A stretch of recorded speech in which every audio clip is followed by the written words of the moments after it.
Okay, welcome back to Her Circle with Chandler and Ashley. And today we have an amazing guest. My good friend Marin is here. We've been friends for probably 10 years, I would say. Sounds about right. Yeah, it's been a while. Marin has a really special story, I think, that she can share with everyone. Her youngest son, Mac, who is now 4, he was born at 24 weeks? 25. 25 weeks gestation. And he is just a really sweet, his spirit is so powerful and strong. And I have had some interactions with him, and anytime I'm around him, I just love being close to him and watching him. And so I'm going to turn the time over to Marin to just kind of share her story with Mac and all that he's been through. Okay. Let's see from the beginning.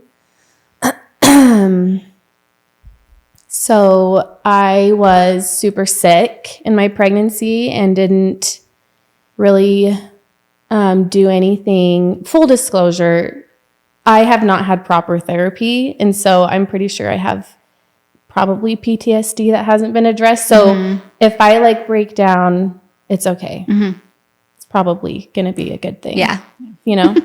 Anyway, I was finally starting to feel better. 24 weeks pregnant. I told my sister, let's go for a walk. Let's get outside. I've been inside the home for the last several months, and we went for a walk, and I remember just feeling a little off, and I get home and started making a sandwich, and then I just felt a gush of water, which I kind of instantly knew what it was, but I'm like, maybe I did just pee myself. Mm-hmm. And so my husband was working from home. It's during COVID. He was working from home every day. So I told him, and he's like, you just peed yourself. You're fine. It's okay. There's a puddle on the floor. Mm-hmm. It's clear water. I call the hospital, and they're like, yeah, you should come in. Let's just make sure. And the nurses there were really reassuring, kind of a lot of moms think that their water broke early, but it's 99% of the time just they've peed themselves. Mm-hmm. They have a hard time with their bladder. But you're going to be okay. Everything's going to be fine. So I'm in the hospital and waiting a little bit, and the nurse comes back with the test results, and her face was just kind of oh, it was your water. Your water did break. Mm-hmm. So hang tight. We're going to now give you a bunch of medication to strengthen the baby's lungs, and you're going to get transferred to a different hospital in case this baby's born very soon. I think, if I remember, they usually don't even accept you, I think 22 weeks. If I had been any earlier, really, they would have told me to go home, because at that point, if the baby's born, there's really no viability there. Mm-hmm. So I definitely had no idea what was going to happen, and I didn't really think anything of it. I'm just like, okay, I'm going to be transferred. I'm getting in an ambulance. They're going to take me to another hospital with a level 4, 3 NICU, and I get there, and Casey couldn't ride with me, but he's following in the car. And we get there, and the doctor said, okay, best case scenario, you're going to be here for 10 weeks. Mm-hmm. But there's nothing we can do if the baby starts to come because your water is broken. Mm-hmm. So I'm like, okay, I'm going to get cozy. We're going to be here for 10 weeks. I was actually excited. I'm not going to lie. The thought of not having to go home sounded great. Not taking care of my kids sounded great. And then they had a neonatologist come in, and he told me all these things. If you can just stay pregnant for 1 more week, your baby has this percentage of survival. Mm-hmm. If your baby is born in a week, here's all the things that can happen. And here are the percentages, 80% chance of this going down, cerebral palsy, seizures, all kinds of things that I'm like, it's not going to happen. Mm-hmm. So a week later, so at exactly 25 weeks, I did not feel good. I kept having really strong cramping, and I called the nurse, and she's like, I'm going to get the doctor. And the doctor was examining, and she's like, I can feel your baby's head. You're at a 7. He's coming right now. So I was all alone. Casey wasn't allowed in the hospital. No, he was. My kids weren't. So I hadn't seen him for a week. But anyway, Casey was at work, comes, and he made it just in time. And a couple hours later, Mac was born. I did not have an epidural. But I just remember as soon as he was born, they put him on my chest for a minute because he was doing really well, pretty strong cry. And then they took him to the NICU, and I was all alone. I didn't have my phone. There were no nurses in the room with me. I just remember sitting there thinking, what just happened? Like, my husband's gone. My baby's gone, and I want to say it was like 5 minutes just sitting. It felt like forever. Forever, yeah. Wow. It was very lonely. And then I didn't hear from Casey for a couple hours because during COVID, only one parent could be in the NICU at a time. They typically would make exceptions for this type of situation for the mom to go see the baby. So I did get to go see him after several hours, which was, I'm thinking, oh, he's just really little. I'm thinking he's just going to be so cute, and, everything's going to be fine. So 3 days after Mac was born, I had to leave the hospital and pump every 3 hours. And the very first night after leaving the hospital, I get a phone call at 1 o'clock in the morning from the doctor saying that there's been complications. So Mac was actually doing really good. Within 24 hours of being born, they actually took the intubation out, and he was breathing and doing really well. And then that same day, after they did the feeding tube, put the feeding tube in him, he started to become distressed. And so that's when they called me at 1 a.m. saying when they had to re-intubate him, they did an x-ray and saw an air bubble. So there's been a perforation, and he needs emergency surgery. Due to his weight, it is not likely he'll survive the surgery. Wow. This is a very intense surgery. A lot of times the bowel is so damaged, and they have to resect a lot of it, and it's going to be a long recovery if he survives. So at this point, he's 3 days old. What's his weight at this point? He is 1 pound, 12 ounces. Wow. So he was born 1 pound, 14 ounces. Okay. So he's lost a little bit after being born. And only one of us was allowed to be in the NICU. And I literally just remember after being all alone and going in there and seeing him after this major surgery he had that I, again, am like, it's okay. Like, everything's going to be fine. He was so little, and there were IVs in every extremity of his body. There was an IV in his skull, well, his head, in each foot. He had some in his arm, providing nutrition and everything to keep him alive, and medication. He had every single thing going into his body to keep him alive. And then we couldn't quite get his blood oxygen levels good. The doctors were saying it's not looking good. And I just remember seeing Mac in the little incubator looking so swollen, so puffy. He looked like he probably weighed 3 pounds, but it's just inflammation from the surgery. His eyes weren't even open. And the doctors were saying if Mac does not respond to this medication, if we cannot get his blood oxygen levels good. He's not going to make it through the night. Mm-hmm. And so being alone in the NICU and hearing that, it was devastating, especially because Casey is kind of like, I need him next to me. I need his reassurance. Yeah. So that was hard. And I just remember seeing a nurse look at me and she's like, here's a box of tissues. You look like you need a hug. Like she's preparing me for my baby to die. Yeah. So we had to leave. There was another baby who needed emergency surgery, and they actually perform the surgeries in the NICU because it can become sterile. It's pretty depending on the surgery, they can do procedures there. So I had to leave. Casey came and picked me up, and we went to lunch. And he sent out a text to the whole family. It's not looking good. We would appreciate your prayers. So my older sister, Janie, she texted everyone and was like, if you guys can all, wherever you're at, work whatever you're doing at this time, let's all just say a prayer for Mac. And so we did that.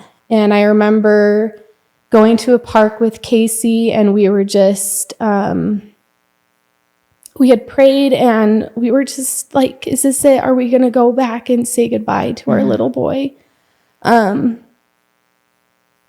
So it had been 2 hours we were gone.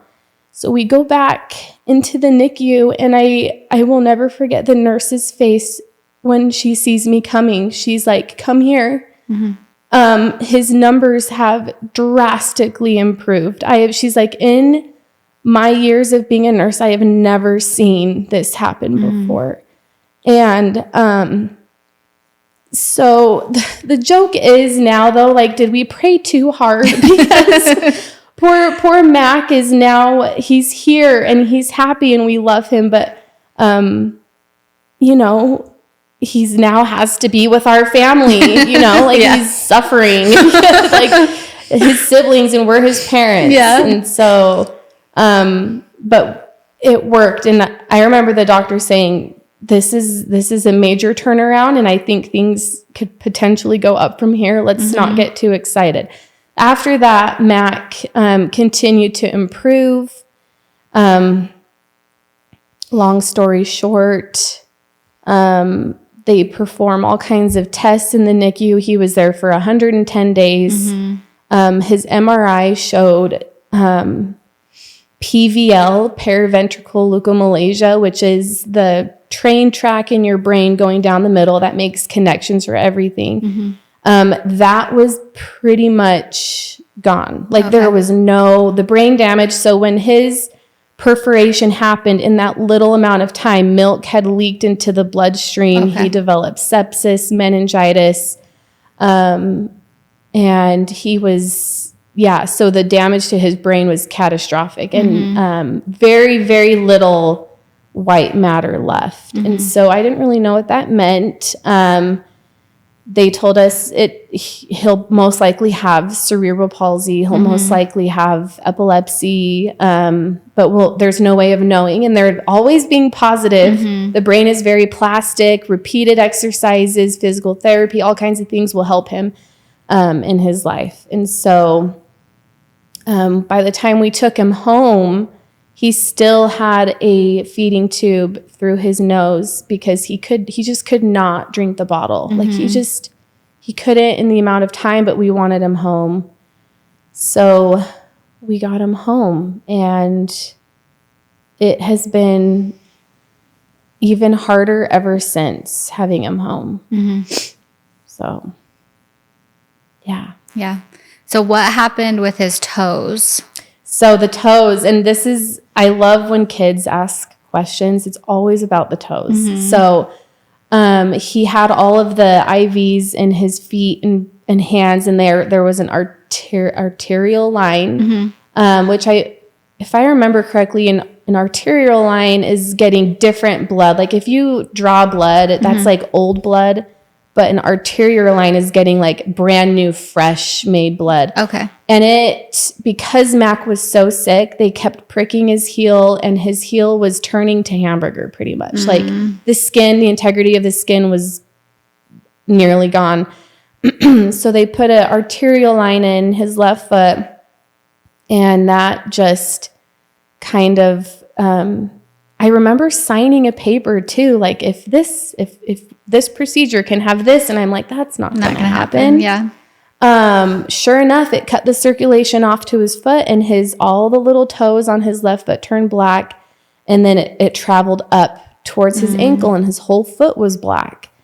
And then as his body began to heal and he's recovering, the color slowly returned to his foot, but his toes they weren't going to make it. So his little toes on all of his left foot, they're gone. Yeah. And the nurses, this is so gross. The nurses, one of them, they just let him fall off. They bagged one of the toes up for Casey. Oh my gosh. And Casey still has it because he's like, I'm going to show this to Mac one day. And I'm like, you are so gross. That's so weird. That's a dad for you. Oh my gosh. Yeah. And that fits Casey's personality. Yeah. Yeah. He loved it. The nurses loved Casey. It's hard enough being a NICU nurse, there's a lot of things in there. It's not just snuggling babies. Like, while I was in there holding Mac on my chest, doing skin to skin, I heard the same conversation that the doctors told me that Mac was going to die to another mom. The doctors were telling another mom. I could hear the machines beeping. I could hear the mom crying out. I could hear when that baby died. Like the nurses are dealing with this all the time. It's very stressful. And so I think having someone like Casey, who is kind of inappropriate at times with timing and saying things, is probably a good thing for them. Yeah, lightens everything, Yeah. takes the heaviness out of some of the situations that are happening every single day in there. Well, and during COVID, I could imagine that being even like more heightened because like you said, like you're alone dealing with like one of the most like no parent wants to like have to deal with those or hear those words that like this could be the last night. And you're like, okay, and then you don't have the husband or mom or anything, it's just you, and you're like, what? Like so then like you said, those nurses, it's like all that heightened during COVID because you don't have anybody in there or there's nobody there, and those nurses are with those babies, and sometimes that's all the babies got. So to have somebody just come in and bring just a little bit of light probably did help. Even if it was, like you said, maybe inappropriate sometimes. But hey, you got to bring in that humor and that light into the situations, and they probably did appreciate that. So during this time with Mac being in the NICU, what kind of support did you receive from friends and family? And out of that support, what was the most like uplifting and helpful to you and your family during this time? Okay, we had a ton of support. My kids were staying with my parents, my other kids, and I actually didn't text anybody. I couldn't. I think I couldn't relay the message. So Casey would send texts out. People were constantly sending texts. I know this is going to sound interesting to maybe some people, but being on the receiving end of prayers, when you're going through something hard and you're like, I'll pray for you, your family members got cancer, we'll keep them in their prayers. Like literally, I'm not kidding.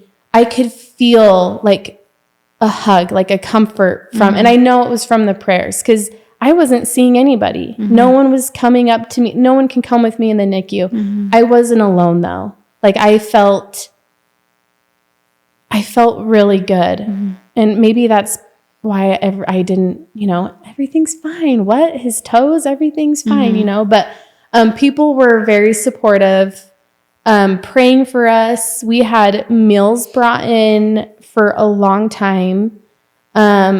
So we never stayed the night in the NICU. Casey and I felt it was very important.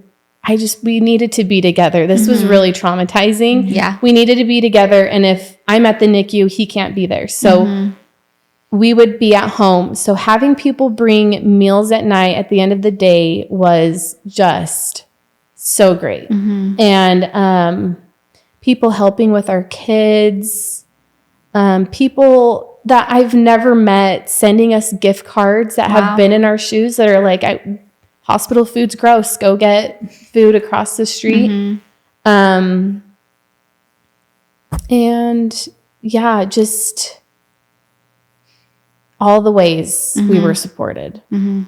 I didn't feel like I was lacking anything at that point in the NICU. Yeah. So now fast forward Max home. What did he end up having out of that list that you were saying earlier that the doctor said there's a chance of cerebral palsy, epilepsy? So what are the challenges Mac deals with daily? Everything the doctor showed me on the paper and talked about, Mac has in the most severe form. So Mac has officially been diagnosed with spastic quadriplegic cerebral palsy,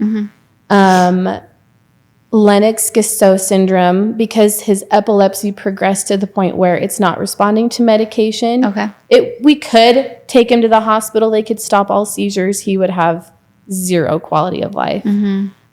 So he has a feeding tube. He cannot take anything by mouth. He has an aspiration risk. He has cortical visual impairment, meaning his actual eyes are fine, but the brain is so damaged that the signal's not making it. So we don't know exactly what he can see, if he can see anything at all. Maybe it looks like a kaleidoscope to him, this world. Yeah. But having that visual impairment is kind of just the cherry on top, because I feel like with him not being able to control his body and having such low tone, when I tell you that I have to literally lift every part of his body to move him. Yeah. He will occasionally stretch out or, move his body on his own. But if he could have better vision, that would even make communication easier. He has a speech therapist working on a device that we're trying to get him to turn his head to communicate. He can hear options and then turn his head. If he had vision, that could, he could look and easily select. But yeah, the blind, pretty much, cerebral palsy, epilepsy, dysphagia. Yeah. And he's 4 now. He's 4. So having Mac in your home, what do you feel like, how has this changed the dynamic with your family, and especially how your kids relate to Mac? So it has changed everybody, not just in our home, but like everyone around us. From what I've been told, they all love Mac. My parents especially are a little obsessed in the best way. We need their love. So having Mac in the home, again, growing up, I grew up in a bubble. I never really knew anybody with a disability. I volunteered in the special needs class in elementary school because honestly, they had cool like toys in there. But I remember being scared of all the kids that had special needs. Like, what are they looking at? Why are they moving their bodies like that? So this has been completely humbling, eye-opening, and it has completely changed me. We love how Mac has changed us. I wouldn't change a thing. I wouldn't want anyone to suffer, but truly I think we are better people because of Mac. Our kids, Nora and Mac, Nora is 5. She and Mac are about 20 months apart.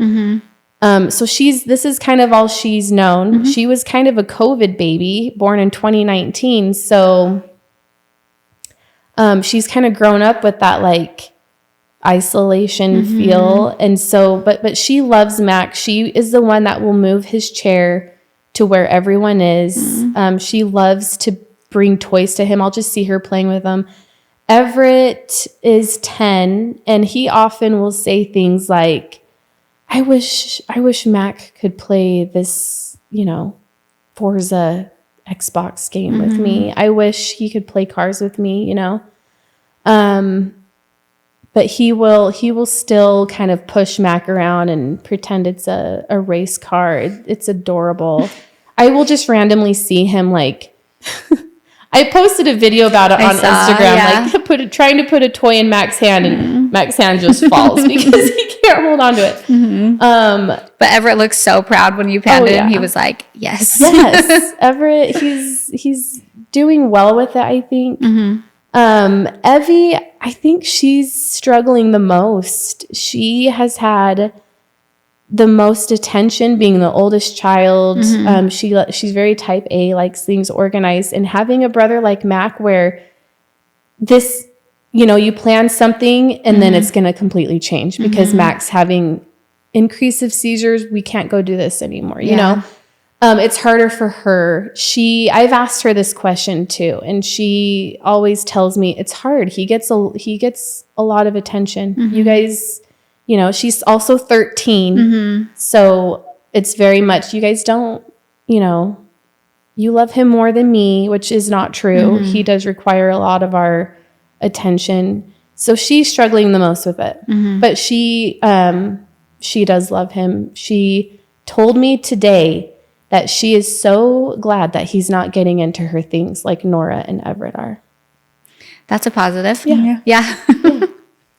So there's lots of hard and good things. They all collectively don't like when he has a seizure or when he's sick. It definitely changes the mood in the house. Yeah, because I can imagine you and Casey are probably really heightened. You're feeling all those feelings you felt in the NICU, that panic of the worst that could happen with Mac. So I imagine everything is just that much more intense for all of you guys in the home. The kids will feed off that kind of like emotions and stuff. Yeah, it gets very stressful, and it's hard to kind of control that as a parent. Casey's really good about it. And we balance each other out. So when I'm like, freaking out, he will, it's okay. He's the one that calls 911. I'm the one that's packing the hospital bag. The kids are usually asleep whenever we've had to do this, but Evie will wake up every time.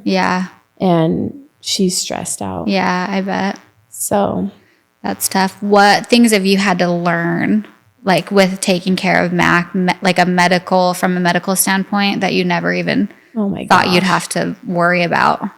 Truthfully, I do hair, Ashley. Yes. I cut hair, I highlight hair, makeup, all the things. I never would have wanted to be interested in any type of field in the medical industry. Okay.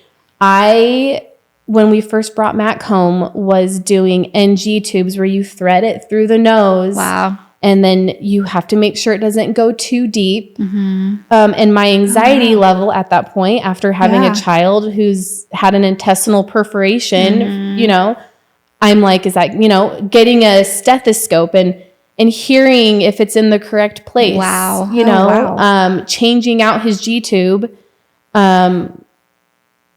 was stressful the first time. We do that every 3 months.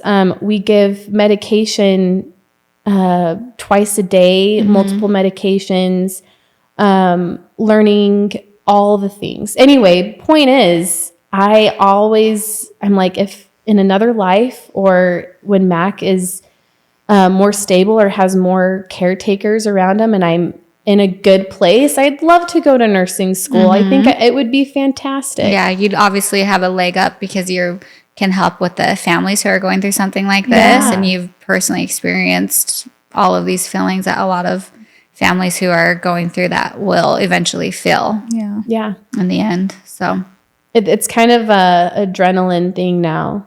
I don't know. I could totally do it. So walk me through like a day with Mac. Okay. A day with Mac, he's usually asleep. He has a night drip. He gets milk slowly pumped into his stomach all night because he just can't tolerate a large volume that he needs each day. Okay.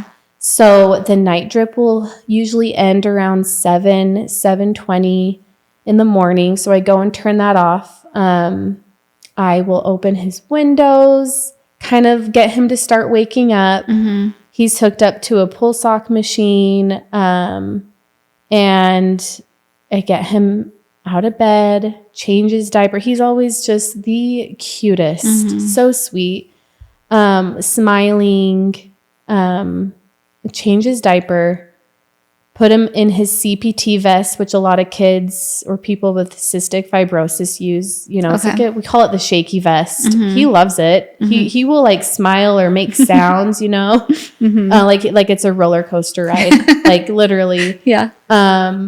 Every morning without fail, we do that first thing. It wakes him up. It's expected.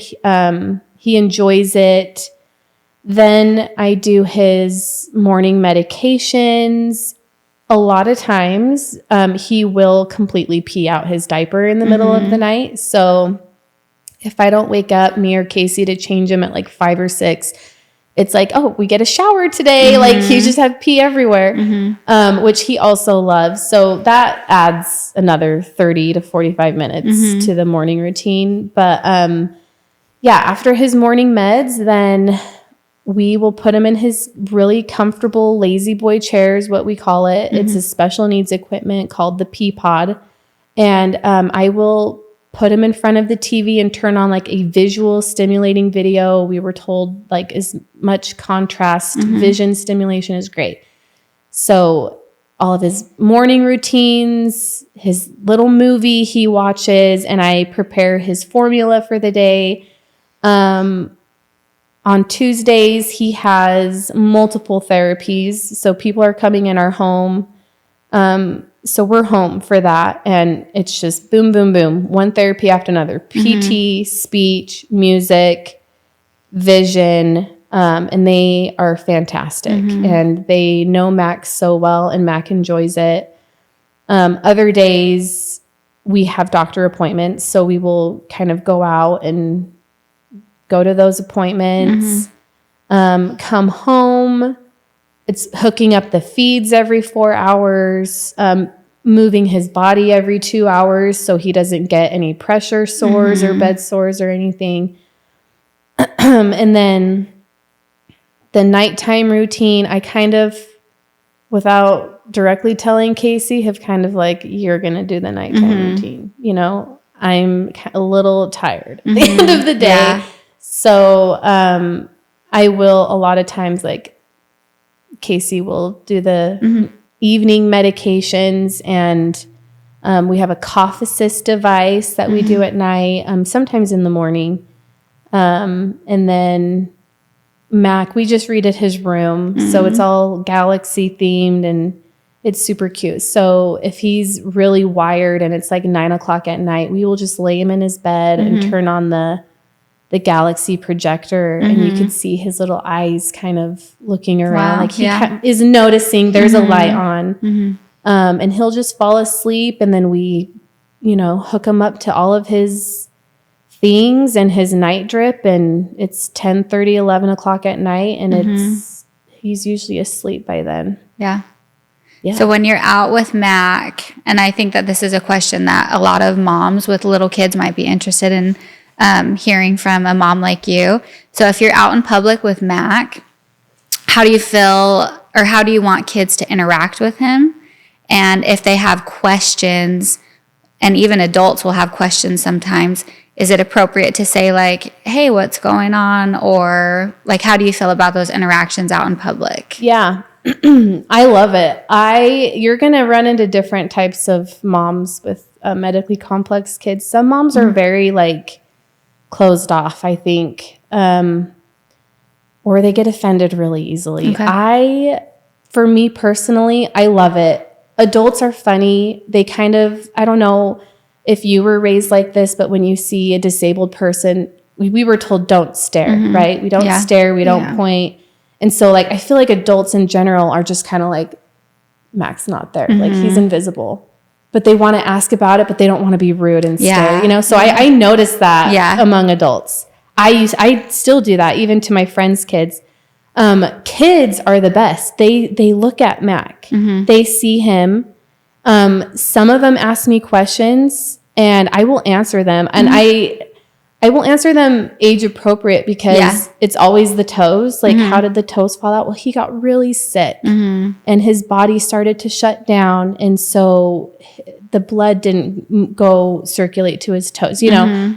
And the older they get, I can explain it better. But I love those questions. I will never forget, and this happened recently, after Everett's flag football game, we went to a car show and we had Mac with us. And one of his teammates was there. And the teammate was just like looking at Mac. This, you know, whatever. I want to go look at cars. But his older brother, I want to say, was probably 14.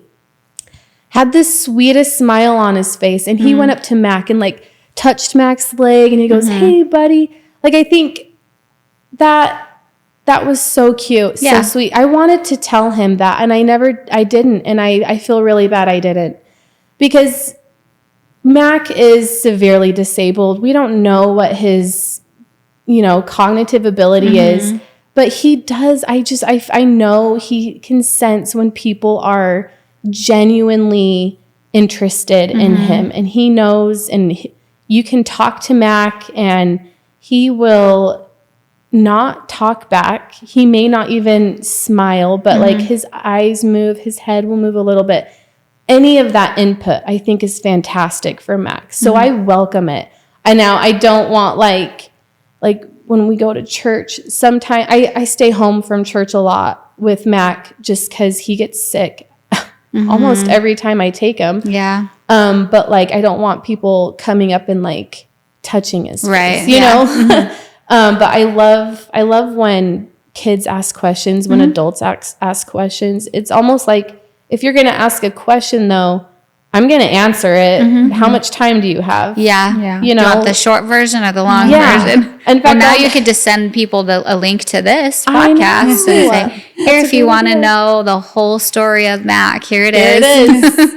Everything. I'll never forget. Oh gosh, where did we go? And this older couple, they were because Mac for a long time just looked like a regular baby in a stroller. And so, but he did have his NG tube in, I think.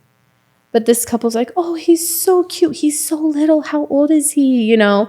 And we're like, oh, he's 12 months old. He was born at 25 weeks. Casey just like trauma dumped on this poor couple. And I'm like, I don't think we can do that. Like, we probably have to like read the room a little bit when we talk to people. That's funny.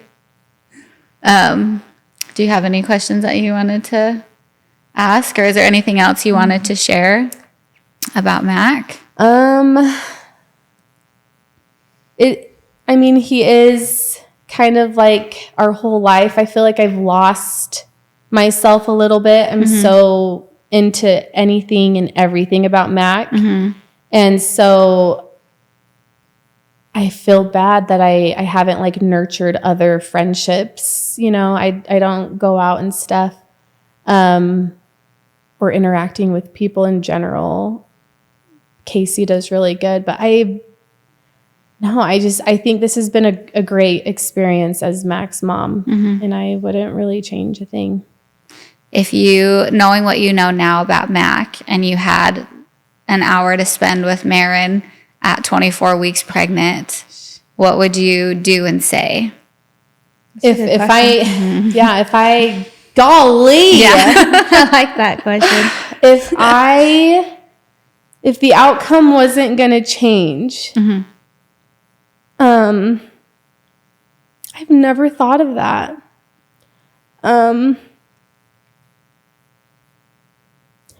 I would just hug her. I would tell her that she's going to learn how to love like she's never loved before. And that she will be blessed. Mac is a huge blessing, and we have the best support, which not a lot of people have. So I would also tell her that you're a little spoiled because your parents are amazing. Your husband's amazing. You're going to be okay, but you're going to be pushed beyond what you could ever imagine. Yeah. But if that's a good question. You're so good. Thanks. Thanks. It's not me. Yeah. I've been lucky to watch you in this role. And it's been amazing to watch you change and grow into this specific mom that Mac needs, because it's not easy. And the times I've been around your family, all the love that little sweet boy has from everyone is so amazing. And to watch you and Casey, because I've known you since you've had Evie and only Evie. And so to watch you guys grow together during this challenging time and just really like lock in with each other and with Mac. And it's been a privilege for me to see you on this journey with Mac, with Casey, with Evie, Everett, and Nora. And as a family, I know that whatever comes your way, whatever comes your way after this with Mac is going to be a breeze, because you've had some of the most challenging life challenges that most people can never even imagine. So thank you for being my friend and allowing me to witness your guys' journey as a spectator on this side. And I just really appreciate you being here and sharing this incredible story. And I really hope that this will reach some moms who are 24 weeks pregnant in the hospital, waiting to hear if they're going to have their baby next week or if they're going to make it those 10 weeks, and knowing either way, it will be okay. Yeah. Yeah. I'll piggyback off that, because I mean, I've just met you today. So I haven't had the privilege of like seeing this and seeing your guys' families. But it is really cool to hear the power of like your community. And like you said, the peace that you felt from the prayers of that overwhelming, it's just so powerful and so cool to like see that even if like somebody can't be with you, like they still have the power to be with you and help you and just kind of be that peace that you needed in certain parts of your guys' journey. And just to hear about your kids and your marriage and just like the different parts that they have like helped you guys and like your parents. I think it's super cool to like hear that experience and that love that you have felt through this, and then the power it's given you to be able to continue on and do this and be what Mac needs, and for you and your husband to be able to do that. I think it's a cool story to hear. But like I said, I don't know you, so a lot of people listening to this might not, but they're still here and feel that power of that story and what people have been able to do for you and what you've done for Mac. And I think it's amazing. It's so cool and powerful to hear. So thank you for sharing. Yes, thank you. It's awesome to hear that, for sure. Well, thank you everyone for joining us, and I hope you feel positive and uplifted and, received a really good message from Marin today. So thank you, Marin. Yes, thank you. Thanks for having me. Thanks for being here.